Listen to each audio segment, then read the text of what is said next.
इस क्वेश्चन को हम 1 स्टार इसलिए देंगे कि थोड़ा सा इसने शब्दों का बदलाव किया। डिफिकल्ट बिल्कुल नहीं है, एक मतलब उसने अच्छी पहल की मेरे हिसाब से कि थोड़ा सा क्वेश्चन को घुमाओ। ये देखो कि वास्तव में बच्चा पढ़ के आया कि नहीं। 1 लाइन 2 लाइन का क्वेश्चन है, सिर्फ आपको घुमाया है। रुचिरा को एक कार 22 दिन में पूरा करना था। रुचिरा को किसी कार को 22 दिन में करना था। एक चीज देखो, हमने हमेशा बताया काम हमेशा एक होता है जिसे समाज 1/100% बोलते। कहता है हालांकि पहले 10 दिनों के दौरान उसने प्रतिदिन 1/30 काम किया। देखो एक चीज समझो, प्रतिदिन रुचिरा ने प्रतिदिन 1/30 कार्य किया, तो ये रुचिरा ने प्रतिदिन कार्य किया, मतलब एक दिन में इतना कार्य किया। पर ये रुचिरा ने काम कितना किया? 10 दिन किया, यानी 0 लगाओ। रुचिरा ने जो काम किया वो 1/3 काम किया, तो काम बचा 2/3 कार्य बचा, 2/3 बचा। पहले बोलो हाँ। ठीक है, रुचिरा को 11वें दिन से प्रतिदिन कितना कार्य करना चाहिए ताकि कार्य समाप्त पूरा हो जाए, समय पे पूरा हो जाए। टोटल 22 दिन थे, 10 दिन रुचिरा ने खेल लिया, तो रुचिरा को अब खेलना है कितने दिन? 12 दिन खेलना है। तो देखा ये जाए, देखो एक चीज समझो, तो 12 दिन में इतना कार्य, तो एक दिन में कितना? 2/3 गुणे 1/12, यानी एक दिन में इतना कार्य। कट्टा पेटी कर लो, 2 से ये 6 बार 18, मतलब एक अच्छी पहल की गई। 1/18 आंसर आ गया। ये मक्खी टहल रही है, समझ गए? 1/18 इज द राइट आंसर। पहले बोलो इंफ्रास्ट्रक्चर। आपको नजर नहीं आ रहा होगा, यही इंफ्रास्ट्रक्चर है, इंफ्रास्ट्रक्चर है, और ये सैलरी है। ठीक है, आप ओरिजिनल में भी देखोगे तो भी इससे भी गंदा डायग्राम बना हुआ है। ये तो कैमरे की वजह से थोड़ा सही भी दिख रहा होगा। ये 5117, तो यहां लिखा है 5117 और ये लिखा है 4752। इंफ्रास्ट्रक्चर में गए तो ये लिखा है 7310 और ये लिखा है 5598। चलो खेलते हैं, लगभग कितने प्रतिशत है, मतलब ये वैल्यू 5117 4752 अपॉन इस वैल्यू का 7310 5598 इंटू 100। देखो एक ही डीआई पूछी गई और सारी डीआई बहुत इजी पूछी गई। बच्चा तो ऐसे करे तो सर हम जब निकले सर 2-3 डीआई आई थी, पता नहीं कहां का देख लिया होगा। ठीक है, समझ में नहीं आई इतनी डिफिकल्ट डीआई। कुछ तो कहने लगा सर यूपी क्या कहते हैं एसएससी मेंस की डीआई करवा दो। बच्चों ने ऐसे मैसेज किए मुझे। अरे देवता, अगर ये डीआई नहीं आती तो ना छोड़ दो पढ़ाई करना, छोड़ दो। ऐसे ऐसे मैसेज किए। 5 और 1 6, 7 और 1 8, 5 4 9, 8 ऐसे, 9 और 1 10 ऐसे, 5 5 3 8 ऐसे, 7 5 12। अब देखो इनमें आप थोड़ा दिमाग लगाओ, ये नहीं कि जूझ जाओ, थोड़ा सा दिमाग लगाना होता है। दिमाग क्या है कि इसको हटा दो, 9/12 यानी अप्रोक्स में 75% आंसर आएगा। ये अप्रोक्स में आएगा मेरे हिसाब से। 9/12 यानी 3/4 100। और हमारे ऑप्शन में देखा जाए तो 75% से आसपास तो 76% है ना, 57 है ना 29 है। तो राइट आंसर क्या हो गया? 76% हो गया। बोलो हाँ। समझ गया? भागे देने बैठ जाओगे तुम्हारा खेला हो जाएगा। दोस्तों कैसा लगा सेशन, ईमानदारी से बताइए। अब हम आपको यहां इस सेट में ये सबसे फर्जी ऐसे क्वेश्चन मालूम है। अब ये नहीं कि तो हमने बता दिया तो आप वहीं से जाके पढ़ना चालू कर दो। जब मैं बैंक को पढ़ाता था, बैंक में अप्रोक्स वाले क्वेश्चन आते थे। अब ये नहीं कि बैंक का सिंप्लीफिकेशन पढ़ो, सबसे फर्जी और खुशी वाले यही होते थे। इसको समाज 6 कहता था, इसे 16, इसे 4 कहता था, इसे 3 और इसे 7। बस ये है क्वेश्चन। चौथा या पांचवा क्वेश्चन आज सिंप्लीफिकेशन का है बोर्ड मास से। अगर सही से पढ़ लोगे तो भला हो जाएगा, जिसको हम पढ़ा रहे हैं अलग से। 7 या 21 कितना आ रहा है? 23 आ रहा है ना, लो। अरे 21 6 4 गया। ठीक है, बोर्ड मास की क्लास होगी कल भी अलग से। हाँ इसे ये और तो यार आपको कह सकते हैं कि थोड़ा सा अच्छा है। ये तब अच्छा है जब आपसे ना बने, वरना तो फर्जी क्वेश्चन है। देखो कह रहा है दी गई संख्या के हर में के में 10 कम करो, तो के में 10 कम कर दो। अभी देखना कैसे करेंगे। और दी गई संख्या के मतलब इसका नाम ही रख दिया, दी गई संख्या के 10 जोड़ दो, यानी के प्लस 10 जोड़ दो। दी गई संख्या के मतलब नाम ही रख दिया है, तो के में 38 जोड़ दो। कहता भैया ये कॉन्टिन्यू प्रोपोर्शन है। T1 T2 T3 हम जानते हैं, T2 upon T1 T3 upon T2 हम लोग ऐसे पढ़े हुए हैं, क्या जीपी पढ़े हुए हैं। अब एक्चुअल में क्या है कि अगर हम ऐसे करके करेंगे तो ये कैलकुलेटिव हो जाएगा। ऑप्शंस काहे के लिए है? अब के तो सर पहला ही रखोगे, हम नहीं रखेंगे, हम तो वही रखेंगे जो पहला दिया जाता है, 50 रखेंगे। पहले में 50 है, 50 में से 10 गया 40, 50 ये 60 हुआ, 50 और 38 88। रेशियो देखो, रेशियो कलर बदलेंगे, रेशियो देखो इन दोनों का रेशियो 2 और 3। तो क्या इन दोनों का रेशियो 2 और 3 है? नहीं, नहीं, यानी ये ऑप्शंस गलत। अभी देखना दूसरा समझो, दूसरा 40 रखेंगे तो 30 हुआ, 50 हुआ, और 40 और 38, 40 और 38 78 हुआ। रेशियो देखो, रेशियो रेशियो 30-50 का रेशियो 3 और 5 है।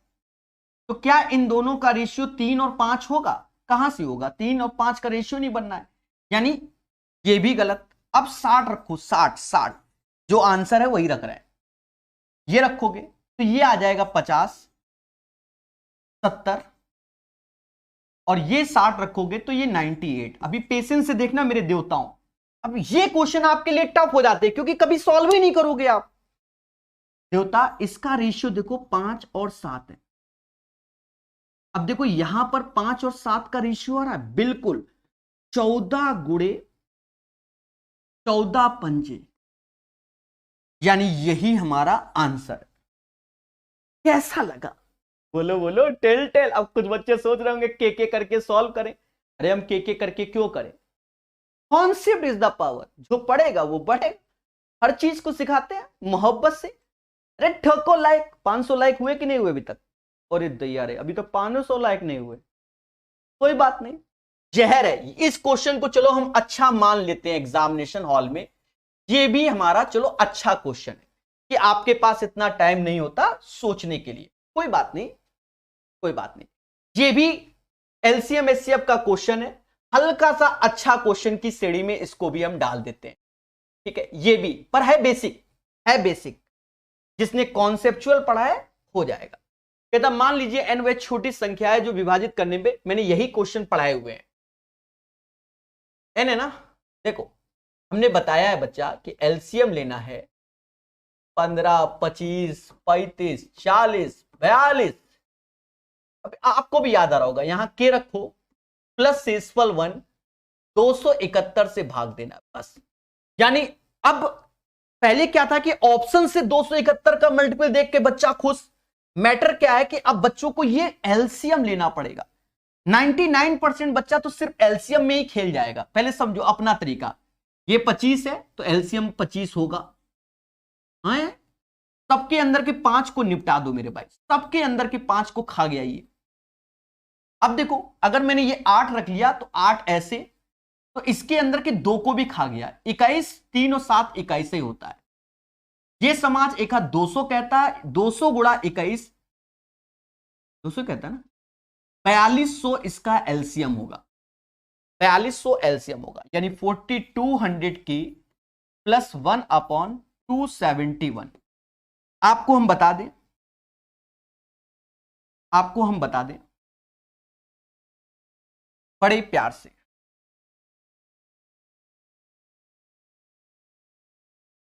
क्या बड़े प्यार से बताना? हाँ, तो कहता भैया n 271 से विभाजित है तो n के अंकों का मान। अब यहां पर हम चेक करेंगे। चेक क्या?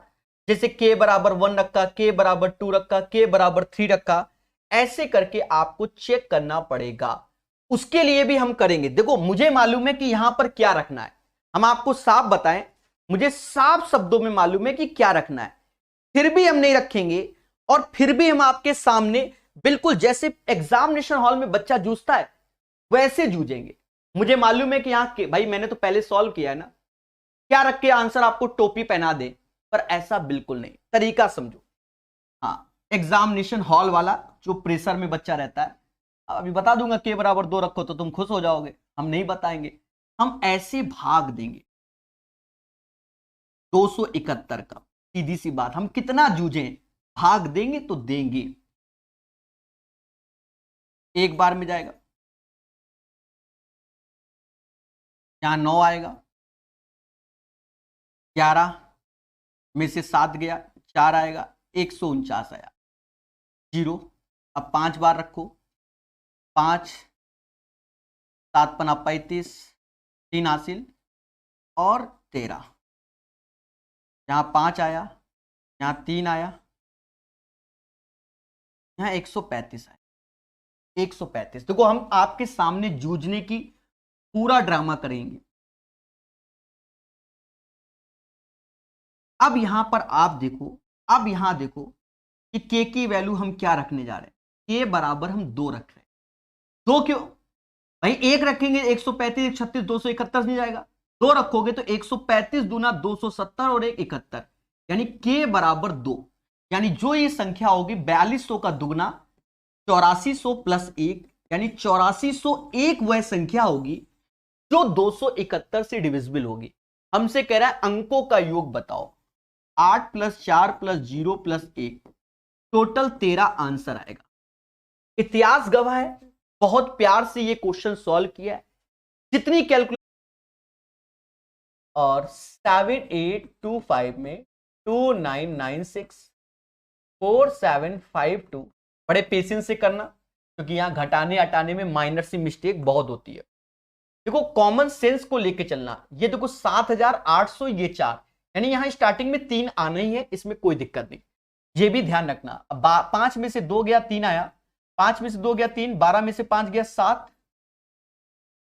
और ये 0, 3073, इन दोनों का डिफरेंस।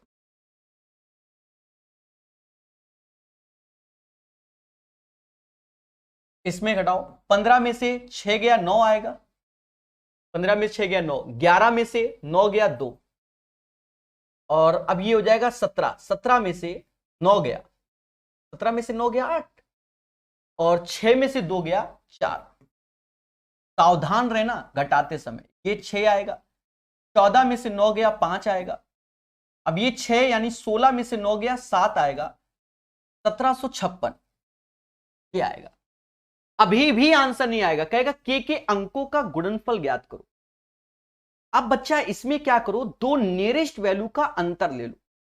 अभी इसमें 2 नियरेस्ट वैल्यू अपनी सुविधा अनुसार ले लो, सुविधा अनुसार 1800 का अंतर यहां से इन दोनों को ले लो, ये 2 नियरेस्ट दिख रहे हैं। हाँ, नियरेस्ट वैल्यू का डिफरेंस, 13 में से 6 गया, 13 में से 6 गया 7 आया, बड़े पेशेंस से, 13 में से 6 गया 7, 6 में से 5 गया 1, 6 में से 5 गया 1, 1317 आया। अब 1317 में भी प्रकाश डालो, प्रकाश क्या है, ये 3 का मल्टीपल है, 7 3 10 1 11 1 12, इसका 3 से भाग दो पहले, इसी के नीचे आएगा, थोड़ी देर पहले भी बताया था, क्योंकि इससे ये जा नहीं रहा है, एक्चुअल में इससे ये जा नहीं रहा है, ठीक है, इसका डबल ट्रिपल ये होता नहीं है तो मुद्दा ही नहीं, इसमें 3 से भाग दो, 4 3 12, 11, 3 त्रिका 9, 439 आया, 439। अब ये देखो 439 से ये जा रहा है कि नहीं, पहले ये चेक करो, 9 7 63, यानी ये 7 बार में 9 7 63, 7 21 और 28 2 30, सही है, जा रहा है।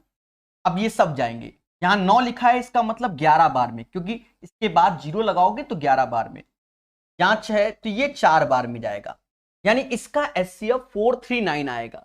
और कह रहा के अंकों का गुणनफल, इसीलिए मैंने ये लगाया कि ये अच्छा क्वेश्चन है, 4 गुणे 3 गुणे 9, 12 9 108, 108 इज द राइट आंसर। अब कुछ बच्चे कहेंगे 3 का मल्टीपल, दुनिया मल्टीपल, उनके साथ एग्जाम में हमेशा खेला होता हुआ आया है, वो खेलते रहेंगे। 108 is the right answer of this question. Proper तरीके से तो दोबारा देखना, तिबारा देखना। एक बच्चा कहता है 439 मल्टीपल ऑफ 100। इसी गोले में एक बेलन अंतर्निहित है, यानी ये एक है और इसके अंदर बेलन। अब ये कहीं से नहीं कहा, तो बेलन अंतर्निहित तो ऐसे होगा ना मेरे भाई, बेलन अंतर्निहित है। पहले मेरी बात को समझो, ऐसे ये अंतर्निहित है। टफ नहीं है, बहुत इजी क्वेश्चन। हाँ, चाहे ऐसे बना लो, चाहे जैसे श्रद्धा बना लो, तो सेंटर केंद्र तो यही होगा। और ये जो चीज होगी, ये गोले की त्रिज्या होगी। कहता है भैया गोले की त्रिज्या बेलन की ऊंचाई का 5/6 है, यानी ये बेलन की हाइट 6 है तो त्रिज्या 5 है, और ये सेंटर है तो जितनी ये दूरी है, मतलब ये हाइट तो वही होगी, यहां से ये दूरी भी तो वही होगी मेरे भाई। ये 3 होगा, यहां से ये 3 होगा। बोलो बोलो, टेल टेल, सेंटर से तो समान दूरी पे होगा। ये 3, ये 5, तो इसकी भी त्रिज्या 4 आ गई। मैटर बस इतना है। कहता बेलन के आयतन, बेलन का आयतन बच्चा जानता है πr² होगा, और गोले का आयतन 4/3 πr1 का क्यूब होगा। खेलो मगर प्यार से, पाई से पाई गया। आर यहां बेलन की त्रिज्या 4, 4 का स्क्वायर 16, एच बेलन की हाइट 6 ठो दी गई है, 4/3 ऐसे, R1 5 का क्यूब 125, 4 से ये 4 बार में गया, 24 त्याएं 72। अब बताओ, आप खुद बताओ, अभी तक कोई भी क्वेश्चन जहर का नहीं आया, ठीक है? यानी 10 तारीख ये मतलब ये 4/8 भाग रवीश ने पढ़ा, तो नहीं पढ़ा 1/5, सीधी सी बात है। जबकि सोमा जो पुस्तक पढ़ रही है, उसने पुस्तक का केवल 5/8 भाग, सोमा ने 5/8 भाग पढ़ा, टोटल 1 होता है, तो इसने नहीं पढ़ा 3/8। ये पढ़ा, ये नहीं पढ़ा। समझ गए? इतना कॉमन सेंस है, उसमें कुछ लिखने की जरूरत नहीं है। हालांकि उनमें से प्रत्येक अपनी अपनी पुस्तक के 120 पढ़ने अभी शेष हैं, यानी ये 1/5 बराबर 120 पेजेस,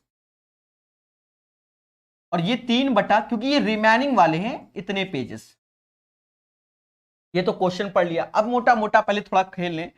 यानी ये हो गया, यानी टोटल इसकी किताब में 600 पेज थे, किसके? रवीश की किताब में 600 पेज थे, 40 8 चौक 32, यानी 320 पेज थे सोमा की किताब में।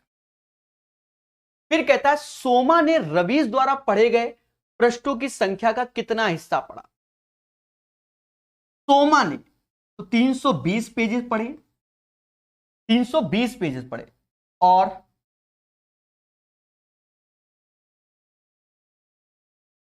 अपॉन 6,600 नहीं। अब यहां से आपकी जिंदगी में मैटर, आपकी जिंदगी में यहां से मैटर है, सावधानी हटी, दुर्घटना घटी, यहां से आपकी जिंदगी में हल्का सा मैटर है। अगर आप समझ गए तो फिर हो गया, कुछ नहीं है, टफ नहीं है। सोमा ने रवीश द्वारा पढ़े गए पृष्ठों की संख्या का कितना प्रश्न पढ़ा? यहां पढ़ने की बात हो रही है। सोमा के 320 पेज थे, सोमा ने इसका 5/8 पढ़ा, ये पढ़ा, और रवीश ने 600 पेजेस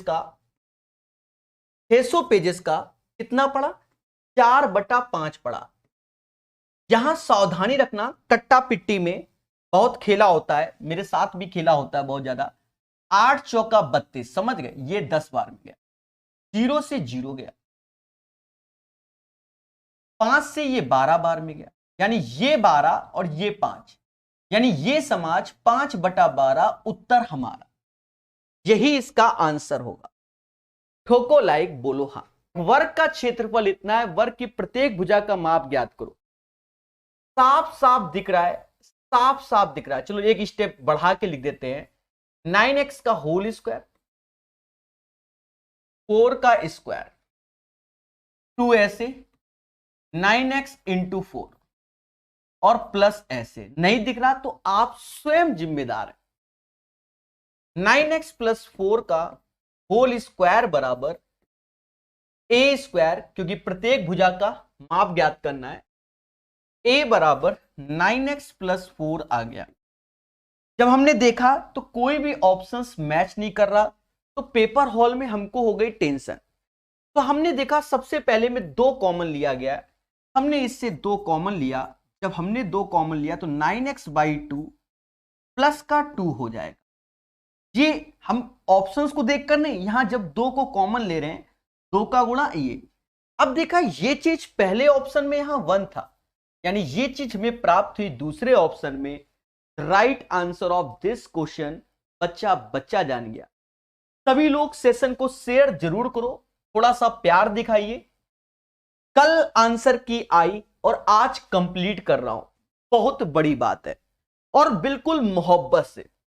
प्यारे दोस्तों, ये ट्रिपलेट्स मैंने ढूंढ के निकाले हैं, इतने ट्रिपलेट्स याद कर लो। रेलवे को देखते हुए बहुत सारे नए ट्रिपलेट्स इसमें हैं, इनको याद कर लोगे, एग्जामिनेशन हॉल में खुशी होगी। देखो आपको याद कौन से होंगे, 3 4 5 5 12 8 12 7 24 20 21 29 भी अब याद कर लेता है, 12 35 9 40। इसके बाद से आपको याद नहीं होंगे। और आपको सही बताएं, हम झूठ बोलते नहीं, हमें भी नहीं याद है, जो हकीकत है, जो हकीकत है। पर ये ट्रिपलेट्स हमने ढूंढ के निकाले हैं, इन्हें आप अपने नोट्स बनाइए और याद कीजिए, हम भी धीरे धीरे करके याद कर लेंगे। बात समझ में आई? झूठ बोलने से कुछ रखा नहीं, चीजों को सिखाना होता है, समझ गए? ठीक है, ऐसा नहीं है, 80 से 90% तक मुझे भी याद है, वोकाल टाइट करने के लिए बता दिया। देखो, एक आयत का विकर्ण 53 है, ये एक आयत है, इसका विकर्ण 53 है, यानी ये 53 है, और इसका क्षेत्रफल 1260 है। 1260 यानी लंबाई गुणे चौड़ाई 1260। तो ये बताओ कौन से ट्रिपलेट्स में 53 होता है? तो आपने देख लिया होगा कि कौन से ट्रिपलेट्स पे 53, 28 गुणे 45 गुणे 53। एक चीज देखो, 28 गुणे 45 गुणे 53 ये होता है, तो ये ट्रिपलेट्स में होता है। तो ये देखो, क्या 28 गुणे 45 की वैल्यू 1260 है, ये 14, ये 90 कर लो, 14 नौइयां है, यानी ये ट्रिपलेट्स ही काम कर गया। यानी आप ट्रिपलेट से आंसर निकाल सकते हैं, इसे 45 चिपका दो, इसे 28, ट्रिपलेट्स हो गया। अब हमसे कहता है भैया आयत का परिमाप ज्ञात करो। परिमाप आयत का क्या होता है? सम ऑफ ऑल साइड, यानी ये भी 45 और ये भी 28, 45 दूना 90, 28 दूना 56, 56 90 146 आंसर।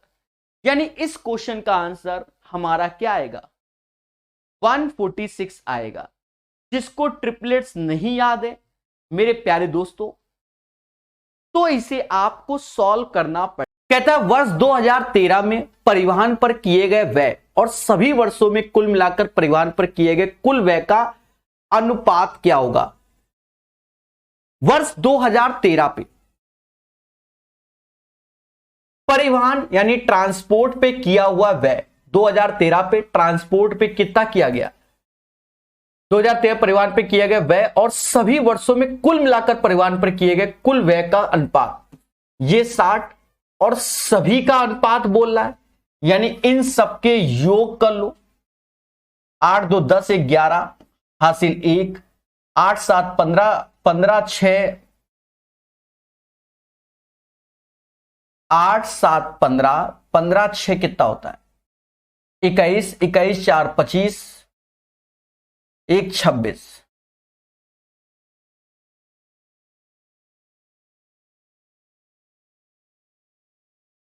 ठीक है, अब ये भी हमें कटता हुआ नजर आ रहा है। 3 से गया 20 बार, 3 से गया 87 बार। इसका आंसर 20:87 आएगा, 20:87 आएगा इसका आंसर। चलिए समझदार हो।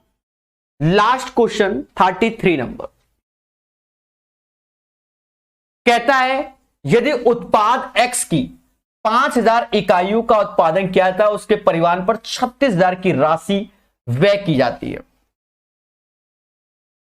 परिवहन पर 36,000 की राशि, यानी परिवहन का मतलब ट्रांसपोर्टेशन पे, ट्रांसपोर्टेशन में 9%, यानी 9% की वैल्यू 36,000 है, यानी 1% की वैल्यू 4,000 होगी। तो उत्पाद X की एक इकाई का विक्रय मूल्य ज्ञात कर कितना होगा, ताकि उत्पाद 25% का लाभ अर्जित कर सके। उत्पाद यानी मैन्युफैक्चरिंग,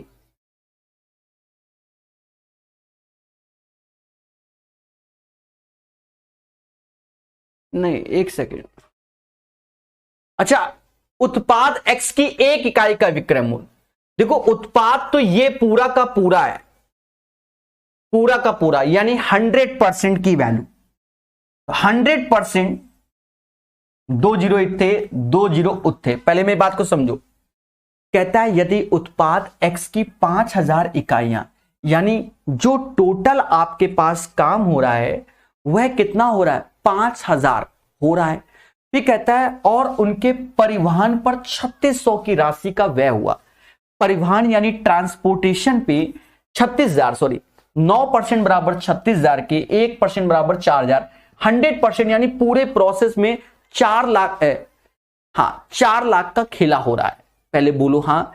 इस 4 लाख में हम जो दे रहे हैं मटेरियल, वह 5,000 यूनिट मटेरियल दे रहे हैं, यानी 5,000 यूनिट मटेरियल की वैल्यू इतनी है। 3 जीरो से 3 जीरो काट दीजिए, कुछ गड़बड़ हो गया सिस्टम में, अभी देखना कुछ गड़बड़ हो जाएगा। तो 5 यूनिट बराबर 400 के, तो 1 यूनिट की जो कॉस्टिंग आ रही है वो 80 रुपए आ रही है। 1 यूनिट की कॉस्टिंग 80 रुपए आ रही है। कह रहा 25% का लाभ अर्जित करना है। तो 80 का 25% 16 होता है, जोड़ोगे तो 100 हो जाएगा। भाई 80 का 25%, सॉरी 80 का 25% 20 होता है, तो 80 और 20 कितना होगा, 100 हो जाएगा। यानी इसका आंसर कितना आएगा, 100 आएगा। आई होप आप लोग समझ गए होंगे, बोलो मगर प्यार से। सभी बच्चा जानता है, बच्चा जानता है कि पाई ये वाला होता है, इसी को बोलते हैं पाई। अब ये जो बच्चा होता है वो 360 डिग्री का होता है। अब इसी के रिस्पेक्ट में 135 डिग्री की बात कर रहा है, तो 135 आउट ऑफ कितने में से, 360 में। बस खेल जाओ बच्चा, काटो काटो। 45 तीना होता है, 45 अट्ठे होता है, 3/8 इसका आंसर। इसी के सॉल्यूशन को भी हमने सामने रखा हुआ है। कहता what is the domain of sine function. Sine function का डोमेन क्या होगा बच्चा, साइन फंक्शन का डोमेन आर बोलते हैं। ये हमारा एज ए रेंज होता है, इसे कैपिटल आर से शो करते हैं, ठीक है। कॉस का भी कैपिटल आर से, टेन का आपके सामने है, बाकी चीजों का तो ये सभी का लिखा हुआ है, ठीक है। तो आप डोमेन जो इसका यूज करते हैं, जो ये फंक्शन होते हैं ट्रिग्नोमेट्री फंक्शन में, तो वहां पर आप समझ गए होंगे ये capital R. N for as a natural number होता है, ठीक है। तो ये सब अलग अलग डिनोट करते हैं, तो आप इसको तैयार कर लेना, यहां बिल्कुल लिखा हुआ है। और ये ज्ञान की बात है, इसमें कोई डायग्राम की जरूरत नहीं है, समझ गए, बोलो हां, ठीक है। कैपिटल आर क्लियर है। चलिए अच्छा, अगर आप इसको सॉल्व भी करते हो तो भी आपको बहुत ज्यादा समय नहीं लगने वाला है, ठीक है। कैसे, ये 10.5 है, ये 14। अगर मैं यहाँ पे 4 से मल्टीप्लाई कर दूं और यहाँ पे 3 से मल्टीप्लाई कर दूं, ठीक है, कुछ है ही नहीं। ये कितना हो गया, 42 से 42 खत्म हो गया, तो 15 चौका 60, 12 3 36, तो 24/u कितना आ जाएगा तुम्हारा, 24/u आ जाएगा 13 - 9 यानी कि 4। तो अप स्ट्रीम की स्पीड कितनी आ गई, 6। अप स्ट्रीम की स्पीड 6 आ गई, क्लियर है। यहां पर रख देते हैं, यहां पे ये आसान है, 6/12 2 हो गया, ये 1 हो गया, डाउन स्ट्रीम 14 आ गया, डाउन स्ट्रीम 14 आ गया, 14 + 6 20/2 10 आ गया। मात्र 15 सेकंड लगा क्वेश्चन को सॉल्व करने में। अगर आप मेथड से भी इसको सॉल्व करते हो, कुछ दिक्कत वाली बात है, पर आपको फास्ट होना चाहिए। ऐसे ये सब चीज आपको दिमाग में सोचनी है कि यहाँ पे 4 से यहाँ पे। सवाल नंबर 29, सवाल नंबर 29 आपके एसएससी का पूछा हुआ क्वेश्चन है, ध्यान से समझना, ठीक है। A boat takes total 6 hours to cover 36 kilometre downstream and 24 kilometre upstream. एक बोट जो है टोटल 6 घंटे का समय लेती है किसमें, 36 किलोमीटर डाउन स्ट्रीम जाने में, 36 kilometre downstream and 24 kilometre up stream, 24 kilometre upstream जाने में टोटल समय कितना लेती है, 6 घंटा, 6 hours। अच्छा, but it takes total 6:1/2 hours to cover 24 kilometre downstream. लेकिन 24 किलोमीटर डाउन स्ट्रीम तथा 24 kilometre downstream and 36 kilometre 36 kilometre upstream जाने में टोटल समय लगता है तुम्हारा 13/2 आवर। 13/2 आवर, 6:1/2 को तो 13/2 आवर्स हो गया। What the speed of current, current की स्पीड क्या है, तो दो इक्वेशन दे रखी है, ये इनका तो बना सकते हो, कोई दिक्कत नहीं है। 36 किलोमीटर डाउन स्ट्रीम और 24 किलोमीटर अप स्ट्रीम जाने में टोटल 6 घंटा लगा। 24 किलोमीटर डाउन स्ट्रीम और 36 किलोमीटर अप स्ट्रीम जाने में टोटल समय कितना लगा, 13/2। क्लियर है। आपसे पूछा स्पीड ऑफ करंट, तो यहां पे 24 और 36 वैल्यू एज्यूम करना, और यहां पे 36 और 24 आपके लिए हो सकता है थोड़ा सा सरदर्द हो जाए। आप वैल्यू एज्यूम भी कर सकते हो, कोई दिक्कत नहीं है। यू की वैल्यू को यहां पे देखिए 24 और 36 दे रखा है, तो 8 मान सकते हो, 12 भी हो सकता है। क्लियर है, थोड़ा टिपिकल है, लेकिन यहां पर आप इसको सॉल्व बड़ी आसानी कर सकते हो। 24 और 36 से अगर आप शुरू हो जाओ कि यहां पे मल्टीप्लाई कर दो 3 से, यहां पे मल्टीप्लाई कर दो आप 2 से, एक ही लाइन में सॉल्व हो जाएगा। क्यों, 24 तिया 72, 36 दूनी 72 और घटा दीजिए, तो 36 तिया 160, 36 तिया 108 और 24 दूनी 48। 108 माइनस 48 60/d कितना हो जाएगा तुम्हारा, ये 18, 18 माइनस 13 यानी कि 5, तो d की वैल्यू कितनी आएगी, 12। देखिए कितना समय लगा, बेवजह का आप परेशान होते हो। वैल्यू एज्यूम करने से जल्दी तो आपने ऐसी कर ली एक ही लाइन में सॉल्व। अगर यहाँ पे 3 से मल्टीप्लाई कर दो, यहाँ पे 2 से घटा दो, तो एक ही लाइन में डी की वैल्यू आ गई। भाई 24 तिया 72, ये 36 दूनी 72 कैंसिल आउट हो गए, 108 और 48 कितना बचा, 60। 60 बटे डी बराबर 18 माइनस 13 5, तो डी की वैल्यू कितनी आ गई, 12। डाउन स्ट्रीम की स्पीड कितनी आ गई, 12। जैसे डाउन स्ट्रीम की स्पीड 12 यहां पर रखेंगे, 12 तिया 36, ये तुम्हारा 3 3 8 24। अप स्ट्रीम की स्पीड कितनी आ गई, 8। अप स्ट्रीम की स्पीड कितनी आ गई, 8। तो डाउन स्ट्रीम 12, अप स्ट्रीम 8। तो आपसे पूछा स्पीड ऑफ करंट, तो 12 माइनस 8 4/2 यानी कि 2 kilometre per hour. 2 kilometre per hour, ये जो है सी ऑप्शन करेक्ट आंसर हो जाएगा क्वेश्चन का। अगर 3 डिजिट की बात करूं तो 3 डिजिट की कहां से कहां तक होगी, बोलो जल्दी से बोलो सब। 3 डिजिट की होगी 100 से लेकर 100 से लेकर 999 तक होगी। Understand my dear, very good. तो नंबर ऑफ टर्म्स निकालेंगे तो अंतिम पद माइनस प्रारंभिक पद प्लस का 1, यानी कि कुल मिलाकर 900 आ गया। ओके, यानी कि ये 900 संख्याएं हो गई। आपको कंसेप्ट समझ में आ गया। अब कंसेप्ट समझ में आ रहा है कि अगर आपसे कोई यूनिट डिजिट की संख्याएं पूछेगा तो वो 9 है। अगर आपसे पूरे नंबर्स में 2 डिजिट की कितनी है, वो 90 संख्याएं हैं। अगर आपसे पूछेगा 3 डिजिट की कितनी है, वो 900 है। अगर आपसे पूछेगा 4 डिजिट की कितनी है, अरे गजब, यानी कि ये आप कह सकते हैं कि सर 4 डिजिट की 1000 से लेकर 9999 तक चलेगी। यही 4 अंकों तक की संख्याएं हैं। वहां पर आप टोटल नंबर्स निकाल सकते हैं, अंतिम पद माइनस प्रारंभिक पद प्लस का 1, यानी कि ये आ गया 9000 नंबर्स। अरे यार, ये तो कंसेप्ट बन गया एक पूरा का पूरा। ये तो पूरा का पूरा कंसेप्ट बन गया। सीजीएल मेंस में भी इस तरह का क्वेश्चन आया है जी, बिल्कुल। अब ये कंसेप्ट ये कह रहा है कि अगर आप यूनिट डिजिट संख्याएं ले रहे हो तो क्या आप इसको लिख सकते हो 9 गुणा 10 की घात 0। अगर आप 2 डिजिट की संख्याएं ले रहे हो इसको लिख सकते हो 9 इंटू 10⁻1। अगर मैं पूछूं 3 डिजिट की कितनी संख्याएं हैं तो आप क्या लिखोगे 9 इंटू 10⁻2। 3 डिजिट की है तो 2, 4 डिजिट की है तो कितना आ रहा है 9 इंटू 10⁻3। मजा आ गया क्या, यस या नो, प्लीज जल्दी से बताओ यार, अच्छा लगा नहीं लगा।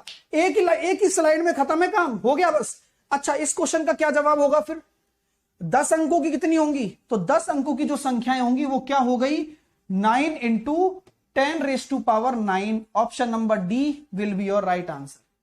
तो 10 अंकों की कितनी संख्याएं संभव हैं, इतनी संख्याएं संभव है। अच्छा, एक क्वेश्चन मैं आपको खुद देता हूं एग्जाम्पल के तौर पर। मुझे बताइए पूरे नंबर्स में 23 डिजिट की कितनी संख्याएं हैं? टोटल पूरे नंबर्स में 23 डिजिट की कितनी संख्याएं हैं बताओ। तो सर 9 इंटू 10⁻22। ये लीजिए, काम खत्म हो गया। आपसे पूछ ली जाती है, एक होमवर्क का क्वेश्चन है, कमेंट भर देना, आप भर सकते हैं, मुझे पता है। 100 अंकों की कितनी संख्याएं होती हैं? पेपर में आया हुआ है। 100 अंकों के कितने नंबर्स होते हैं? होमवर्क है, नीचे कमेंट सेक्शन में मुझे आंसर चाहिए आपसे। ठीक है, कैसा लगा सेशन जल्दी से मुझे बताइए। सेशन को जोरदार तरीके से लाइक शेयर करिए, आपको मजा आ जाए। मैं पूछूंगा कि अधिक कोण त्रिभुज में, ऑब्ट्यूस एंगल ट्राइंगल में, ये कौन सा ट्राइंगल है? अधिक कोण त्रिभुज। ऑब्ट्यूस एंगल ट्राइंगल में आपका लंब केंद्र कहां होता है? सर आउटसाइड, ट्राइंगल के बाहर। और केंद्रक क्या होता है? सर माध्यिकाओं का प्रतिच्छेदन बिंदु केंद्रक कहलाता है। माध्यिकाओं का प्रतिच्छेदन बिंदु केंद्रक कहलाता है। और जो केंद्रक होता है यानी कि सेंट्रॉइड होता है। मैं आपसे पूछना चाहता हूं कि ये क्वेश्चन पेपर में बनने वाला है आपके, कि राइट एंगल ट्राइंगल में ऑर्थो सेंटर कहां पर होगा? राइट एंगल ट्राइंगल में ऑर्थो सेंटर कहां पर होगा? लंब केंद्र कहां होगा? तो आपका जवाब होगा कि सर राइट एंगल ट्राइंगल में लंब केंद्र जो होता है वो राइट एंगल पर होता है। ऑर्थो सेंटर क्या होता है? लंब केंद्र। लंब समद्विभाजक, लंब जो है ना, लंब डाले गए हैं, उनका इंटरसेक्शन पॉइंट आपका लंब केंद्र कहलाता है। तो ऑर्थो सेंटर की खास बात यह है कि जो ये केंद्र बन रहा है तो x प्लस वाई सप्लीमेंट्री होंगे। सप्लीमेंट्री नहीं पता होगी लेकिन पेपर में आ सकती है आपके। अच्छा, ये पेपर में आ सकती है, नहीं आ सकती? ये तो जरूर आएगी। जब कभी भी दो स्पर्श रेखाएं होती हैं तो ये ट्राइंगल बन गया ना, तो इस ट्राइंगल का जो परिमाप होता है ना, स्पर्श रेखा जैसे ए क्यू है और ए आर है, बराबर ही होगा, तो उसका डबल होता है। यानी कि टेंजेंट का डबल होता है ट्राइंगल का परिमाप, पेरीमीटर। हाँ, मजा आ रहा है? अच्छा लग रहा है?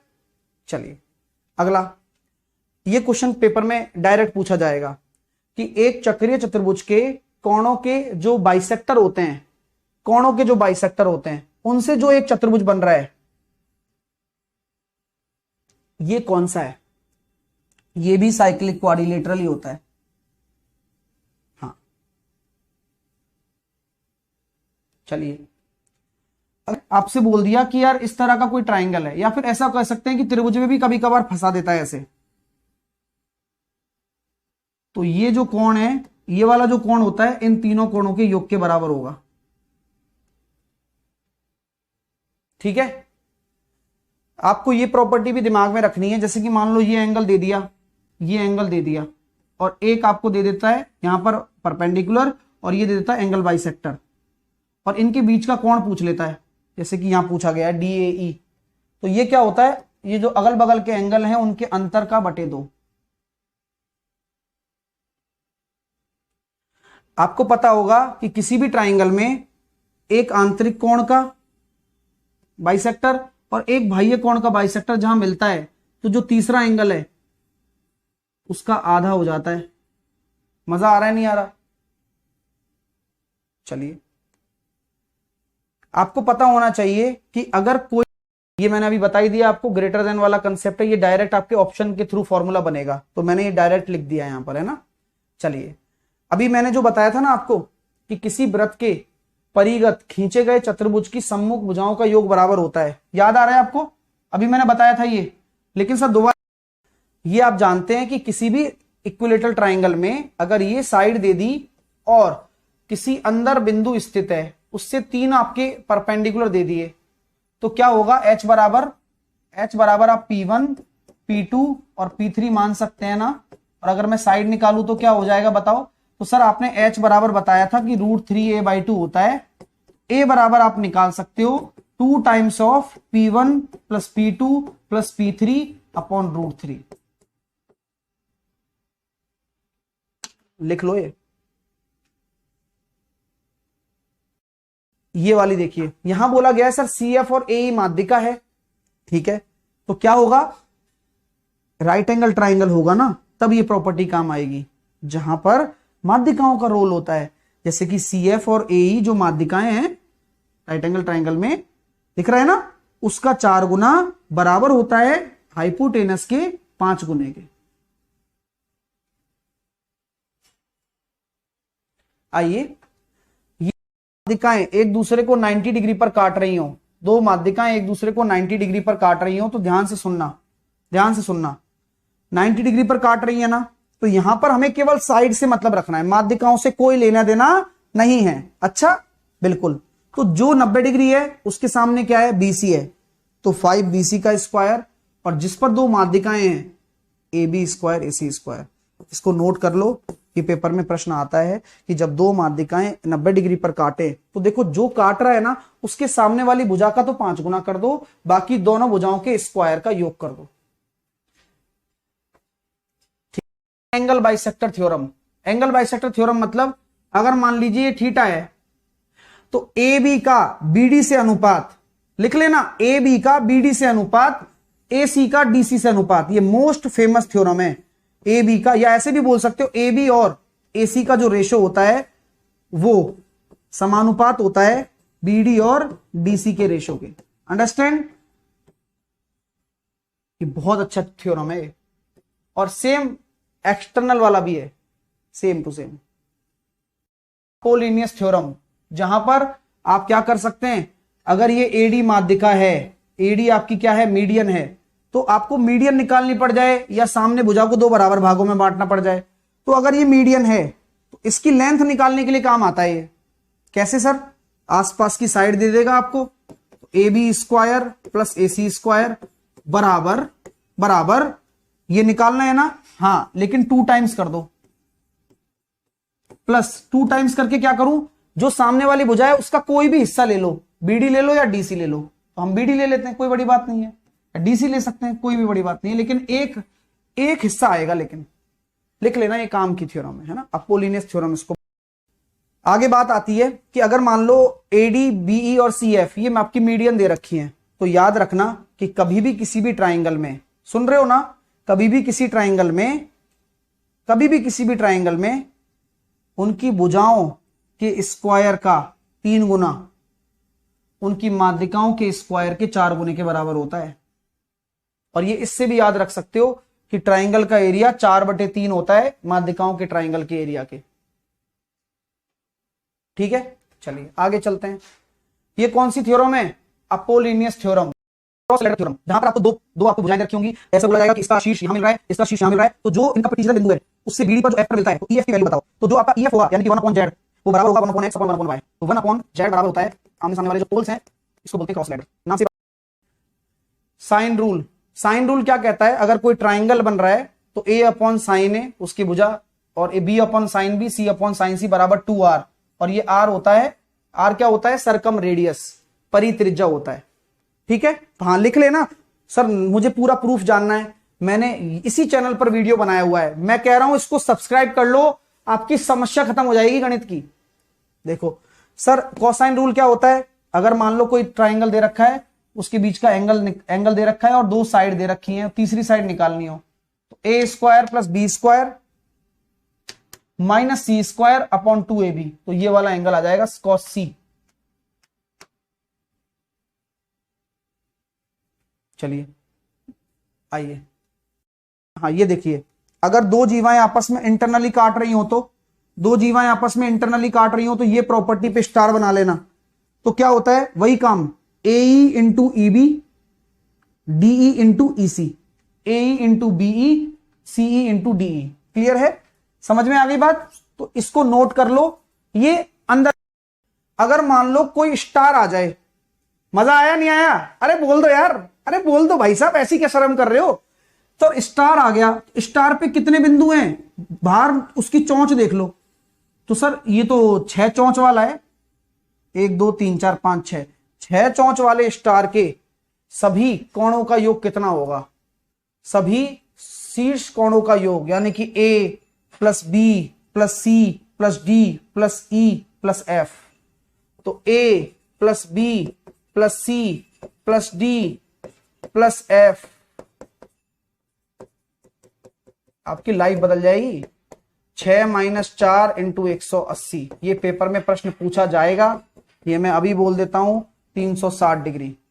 तो कोई भी स्टार वाली आकृति हो, कोई भी स्टार वाली आकृति हो, कोई भी, जैसे कि मान लो मैं 8 स्टार बना देता हूं,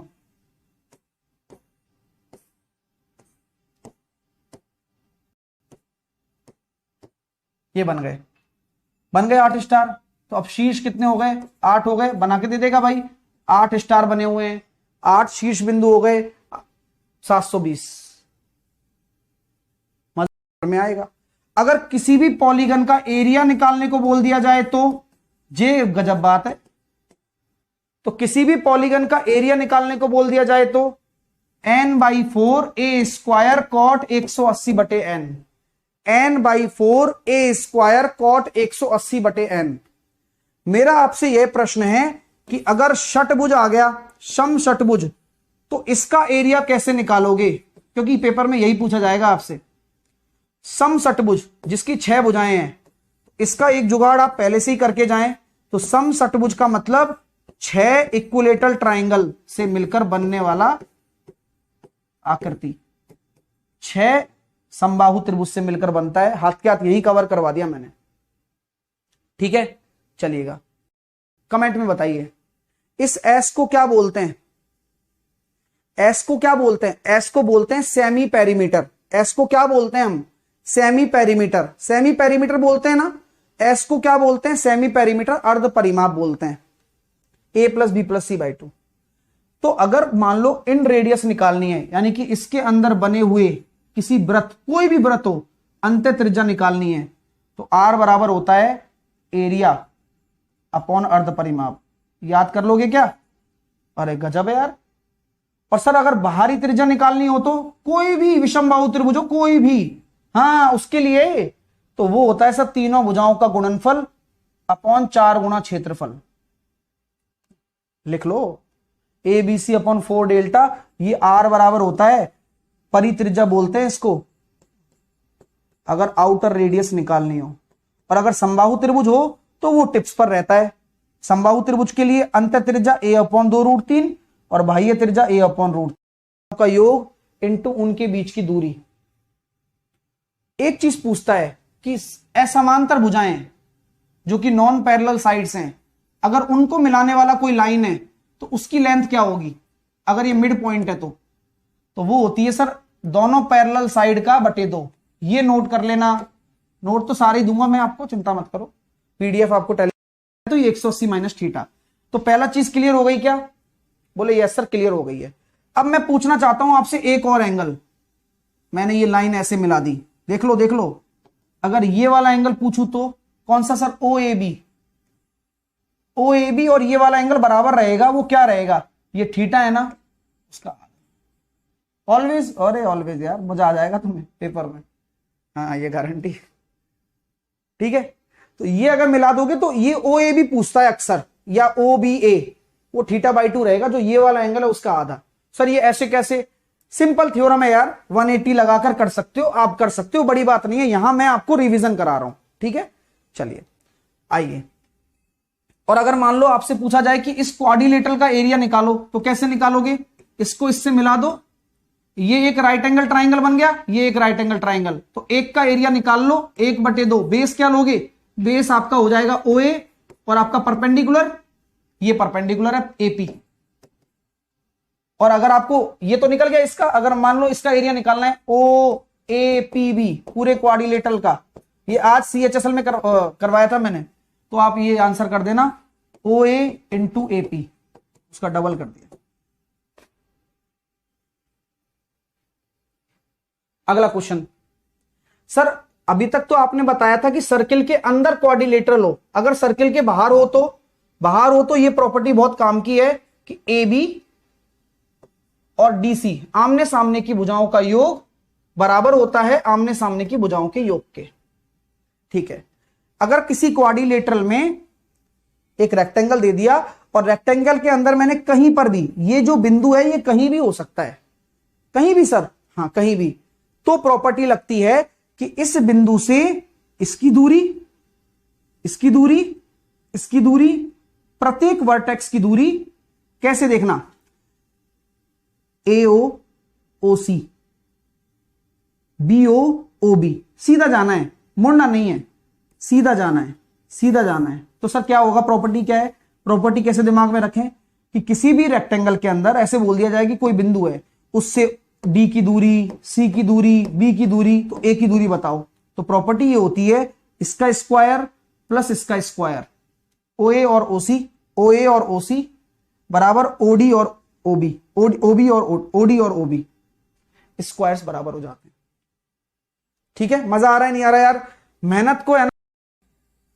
3 माध्यिकाएं हैं और आपको ट्राइंगल का एरिया निकालना हो और माध्यिकाएं दे रखी हैं।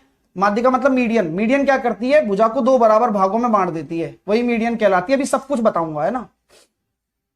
तो क्या करना है, ट्राइंगल ABC का एरिया निकालेंगे। कैसे सर, वो हमेशा होता है 4/3 ऑफ मीडियन से बने। कौन कौन सी मीडियन है सर, AD, BE और CF।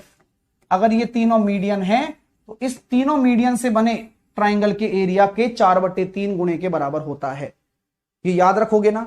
अगर मान लो इन तीनों मीडियंस को मैं दे दूं आपको, तो आप मुझे ये बताओ कि आप एरिया का कैसे निकालोगे आप। हाँ, एरिया कैसे निकालोगे सर, हीरोज के फॉर्मूला से निकाल लेंगे।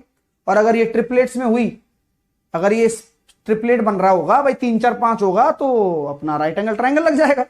कॉमन सेंस वाली बात है। ठीक है, ये मैंने ट्रिपलेट्स लिखे हुए हैं 3 4 5 6 8 10 9 12 15 12 16 20 और 15 20 25। ये तो ट्रिपलेट इसके मल्टीपल हो गए।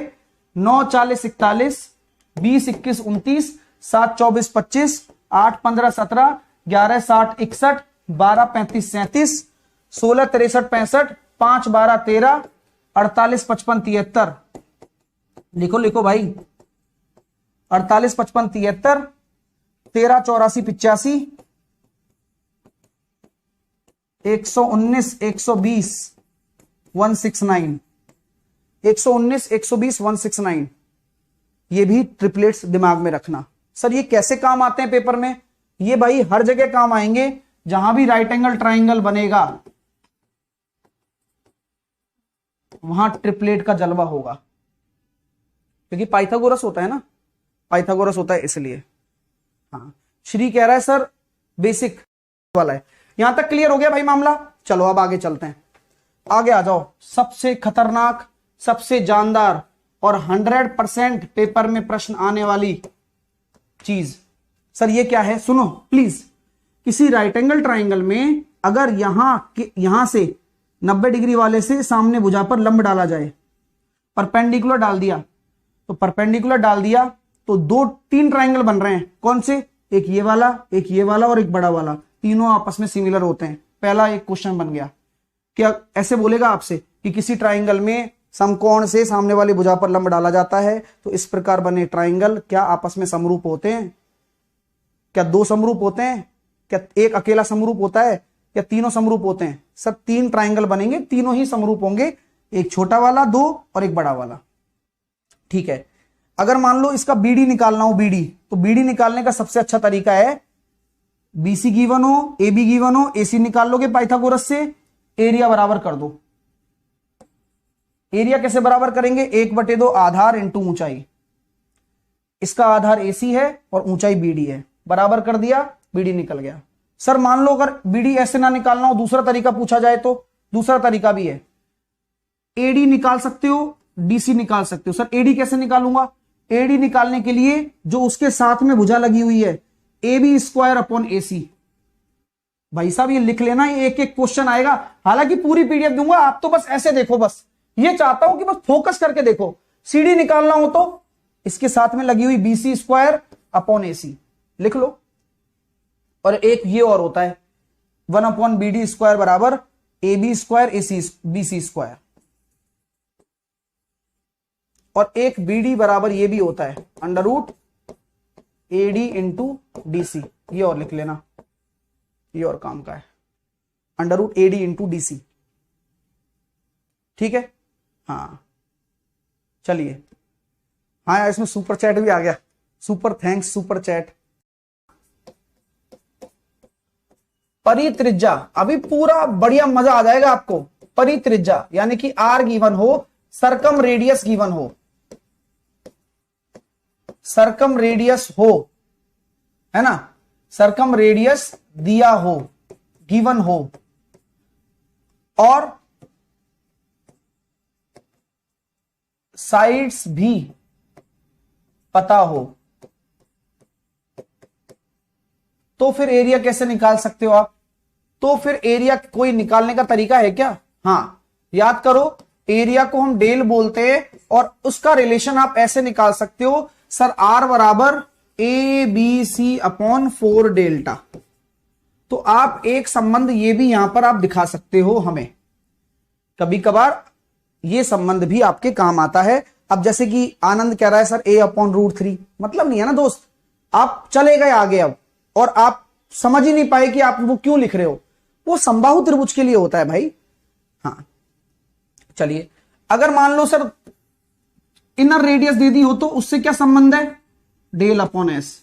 तो ये चीजें आपको समझ में आ रही हैं, ये वो संबंध है, ये वो रिलेशन है जिनसे आप एरिया ऑफ ट्राइंगल को डिफाइन कर सकते हो।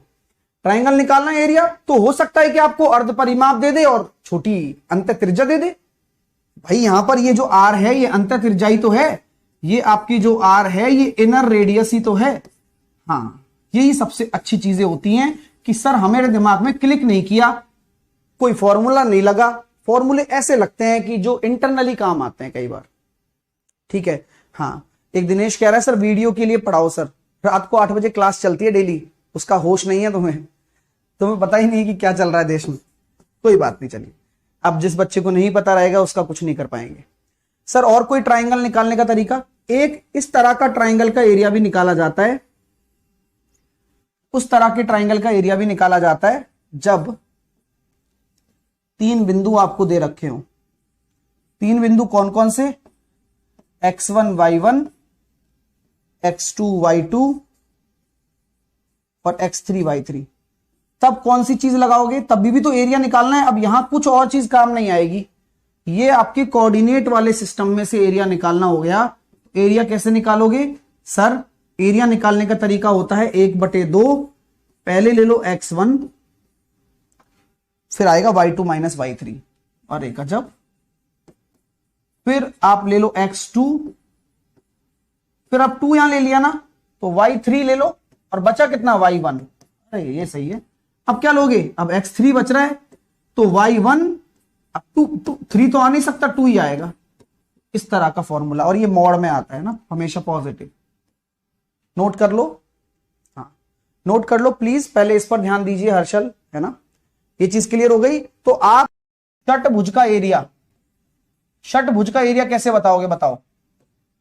षटभुज मतलब होता है हेक्सागन। आप मुझे हेक्सागन का एरिया बता दो, मैं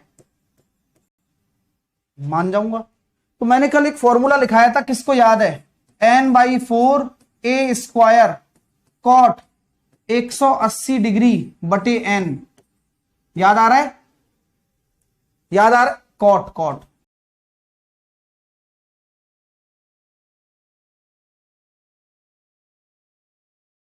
इक्विलेटरल ट्राइंगल कर सकते हैं। हाँ, 6 गुणा इक्विलेटरल ट्राइंगल कर सकते हैं क्या? जल्दी से बताओ। चलिए, बिल्कुल कर सकते हैं आप। तो यहां इससे भी कर सकते हैं, तो मैं दोनों चीजें आपको बताऊंगा। n बराबर 6 हो गया, 6/4 a² को a² रहने दो, कॉट 180/6 कितना हो जाएगा? 30 डिग्री। तो ये हो गया सर 3/2 a² और कॉट 30 डिग्री की वैल्यू √3। तो क्या वही आ गया क्या जो आप चाहते हैं? अरे बोल दो यार, अरे हाँ या ना में तो जवाब दे दो यार, ऐसी क्या नाराजगी है? चलिए, बिल्कुल, ये तो सर मजा आ गया। चलिए, अब मैं आपसे पूछना चाहता हूं, ऑक्टागन का एरिया कैसे निकालोगे? ऑक्टागन का एरिया बोलो भाई साहब, ऑक्टागन का एरिया। अगर मैं अष्टभुज का क्षेत्रफल पूछना चाहूं तो अष्टभुज का क्षेत्रफल कैसे निकलेगा? बोल दो भाई। तो सर अष्टभुज का भी ऐसे निकाल दूंगा, एरिया बराबर n बराबर 8/4 ए स्क्वायर कॉट 180/8। 180/8 कितना हो जाएगा ये आपको बताना है बस। 90/4 22.5, 90/4 22.5 हो गया। हाँ, तो आपको कॉट 22.5 की वैल्यू दे देगा। तो a बराबर हो गया 2a square cot 22.5 degree, 2a square cot 22.5 degree. और कॉट 22.5 डिग्री का मान क्या होता है, √2 + 1। लिख लो, कॉट 22.5 डिग्री, जो कि मैंने आपको लिखाया भी है, √2 + 1 होता है। तो आंसर कितना आ जाएगा, 2 × √2 + 1 a square, 2 × √2 + 1 a square. Clear है, समझ में आ रही है बात? हाँ या ना में जवाब दे दो डियर स्टूडेंट जल्दी से। वीडियो बना दिया है, ठीक है, ये लीजिए। तो ये हमने देखा सर आपका एक रेक्टेंगल है, और अगर दो रास्ते निकल रहे हो जो कि एक दूसरे के लंबवत हों, ऐसे दो रास्ते निकाल दिए जिनकी चौड़ाई दे दी आपको W, तो क्या होगा सर, दो रास्ते निकाल दिए जिनकी चौड़ाई आपको W दे दी,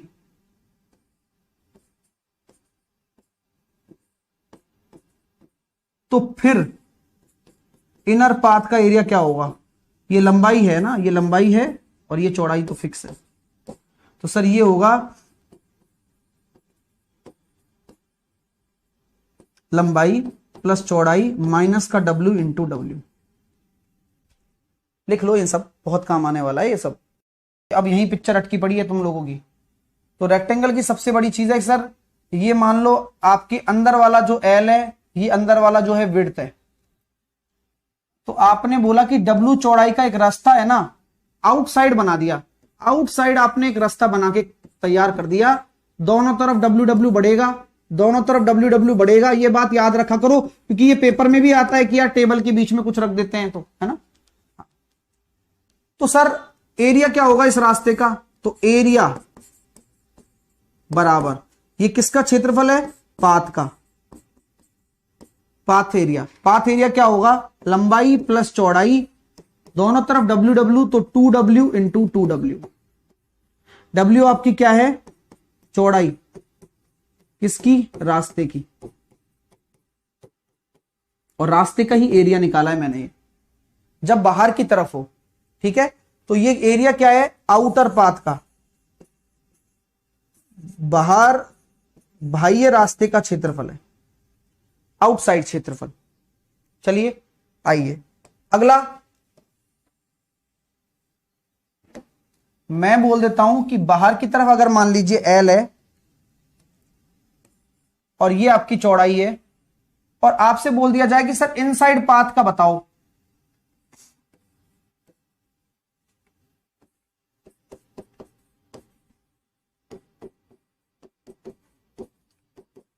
इनर पाथ एरिया, तो क्या होगा भाई साहब, 1 लंबाई प्लस चौड़ाई माइनस का 2W × 2W। कोई दिक्कत, लिख लो, ये सब पेपर में आने वाला है। और कल जिसने भी ज्योमेट्री का रिवीजन नहीं किया ना, तो वो कर लेना, ठीक है। विकर्ण है ना, ये अर्धक भी है, 45-45 में डिवाइड कर देता है, a √2, यानी कि a √2, तो ये डायगोनल हो गया। तो यहां से मैं बात करना चाहूंगा कि एरिया बताओ डायगोनल की टर्म में, तो वो होता है सर D²/2। ये भाई लिख लो, क्योंकि इतना काम आता है ना, ये इतना काम आता है, ये मोस्ट इंपोर्टेंट फॉर्मूला है, और कुछ भी इंपोर्टेंट नहीं है यहां पर, डायगोनल का क्षेत्रफल से संबंध इंपोर्टेंट है।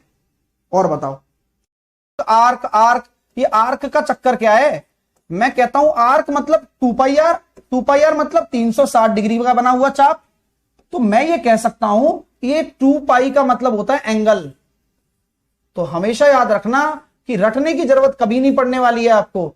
तो कभी भी आपसे पूछे कि चाप की लंबाई का फॉर्मूला क्या होता है, तो चाप बराबर आर्क बराबर एंगल इंटू रेडियस होता है, और एंगल जो लेते हैं अपन वो रेडियन में लेते हैं। रेडियन मतलब समझते हो, कोण का मात्रक होता है रेडियन। किसका मात्रक होता है? एंगल का, रेडियन होता है। तीन तरह के मात्रक होते हैं, एक समकोण बराबर 90 डिग्री होता है, एक रेडियन बराबर π/2c होता है, और एक ये होता है 100 ग्रेड के। तो इसको बोलते हैं डिग्री, इसको बोलते हैं हम रेडियन, और रेडियन का जो सिंबल है वो c है, और इसको बोलते हैं ग्रेड। तो एंगल की ये तीन इकाई आपको दिमाग में भी होनी चाहिए, पेपर में ये प्रश्न भी आ सकता है। ठीक है, चलिए एंगल इंटू रेडियस वाली बात समझ में आ गई। मैं आपसे पूछना चाहता हूं कि अगर कोई चाप की लंबाई दे रखी हो, आर्क लेंथ L है और रेडियस R है, तो क्या आप एरिया निकाल सकते हो क्या तुरंत? तो अगर एरिया पूछ ले आपसे सेक्टर का, एरिया ऑफ सेक्टर यानी कि क्षेत्रफल, तो क्या होता है वो 1/2 LR। नोट कर लो, पेपर में प्रश्न नहीं आए तो बताना। 100% एक प्रश्न आने वाला है। यहां L क्या है? L बराबर चाप की लंबाई, R बराबर त्रिज्या। मजा आ रहा है नहीं आ रहा ये बताओ आप लोग, फटाफट बताओ यार, फटाफट से बताओ, अच्छा लग रहा है नहीं लग रहा? चलिए